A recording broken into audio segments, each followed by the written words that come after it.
and good manpower and good performance. Right. So like you said, of course, the process is being led by DIPAM, but there's a lot going around who are the bidders. There have been a couple of names that have been also coming out of this. How's the government looking at it? Is there an Indian investor? Is there a foreign player? Could we see in hopes of a consortium backing it? Now, because this is all as per procedure, and we, from our ministry, we don't get into it, so I have absolutely no knowledge about this. Noted, sir. So another, I think, asset under disinvestment is GAIL that government is focused on. It's next in the pipeline, I must say. What is government's plan on that? Various reports have been coming out on bifurcation or privatization for the last 2 years that government is looking at separating the gas business of it. And in fact, Prime Minister has been focusing on how we need to go ahead as a gas-focused reform nation. GAIL is not under disinvestment. Only thing which is being done is that there was a budget announcement also by the Honorable Finance Minister during this budget, where it was mentioned that an independent TSO would be set up. Now, the function of a TSO is that it looks after the capacities which are available in the pipeline network, the trunk pipeline network, and the independent body helps in all types of traders and some buyers and sellers to transport their gas without any monopoly dominating the pipeline network. So there is a little bit of a criticism that because 70% of the trunk pipelines currently are owned by GAIL, right, and GAIL is also a trader, and GAIL is the biggest supplier of gas in the country. So therefore, it has a monopoly over the pipelines. So when the TSO comes up, then whatever capacity, spare capacity is available in the pipe network, that then gets available through TSO to anyone who wants to buy or sell gas, and that would also help in import of LNG. It will also help in the domestic manufactured gas, which can be then sold across the country. So that is something which we are now moving towards, and it should happen soon. Right.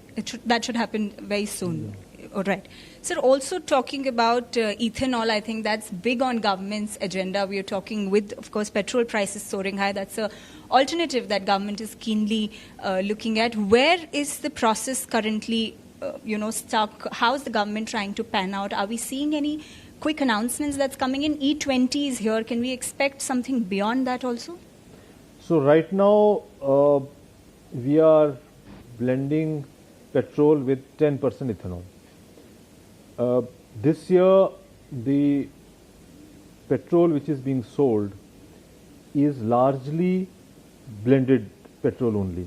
So because the quantity of ethanol which we are procuring this year has gone up tremendously from the last year's quantity, and at least in 12 states I can now say that the petrol which is being supplied is E10 only. Very little. Sometimes it might happen that E0 or unblended may be supplied due to some bottlenecks, but in these 12 states it's all now E10, and in the other states also the blending percentage is quite high. So overall, one can now say that the throughout the country the petrol being supplied is E10 blended petrol.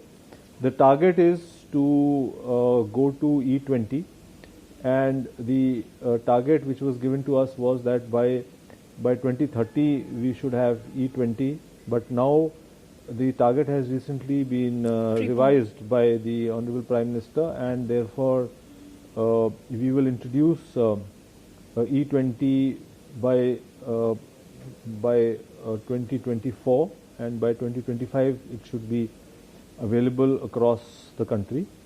We are working towards increasing the manufacturing capacity for ethanol in the country. Private sector has to do that in a big way.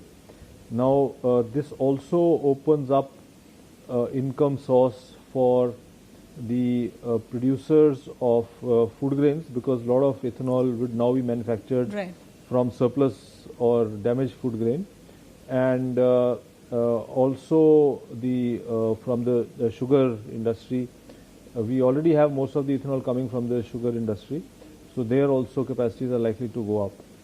So this becomes a very major intervention of the government, where currently this year we would be procuring ethanol worth, say, all the marketing companies put together would be procuring ethanol worth, say, 18 to 20,000 crores, and this will, when we reach that E20 blending stage, then this keeps going up, and we may cross 50,000 crores per annum. So which means that there is a huge contribution to the economy.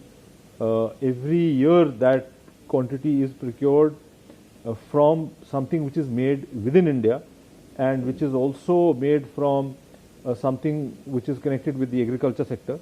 So this results in incomes going into the next level to the manufacturer, and then to the farmer who's producing all this, and therefore creates a chain which benefits large number of people. Right. So this is definitely something that the ministry has been effectively working on. In fact, in collaboration with also Food Ministry and I think Agriculture, Petroleum and Oil has been focused on this. But it is all a part of a bigger and a broader debate, and that is, of course, on India's dependency on higher, crude oil imports. So how are we looking to get Atmanirbhar in this in the coming years?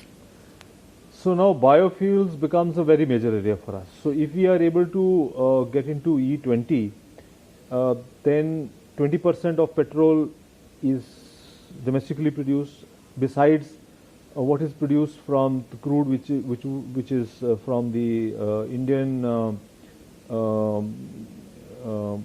basins and within the country, whether onshore or offshore. Right. So that then adds to the Atmanirbhar Bharat program of the government.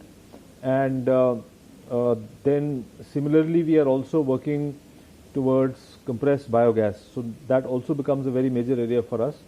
And compressed biogas is made from all types of waste, agriculture residue, and from urban waste, also cow dung, and multiple types of feeds can be used. Press mud is. All right, well, with that, we are out of time, so we are going to have to wrap it up on the show. Thanks very much for watching. Stay tuned for closing prints.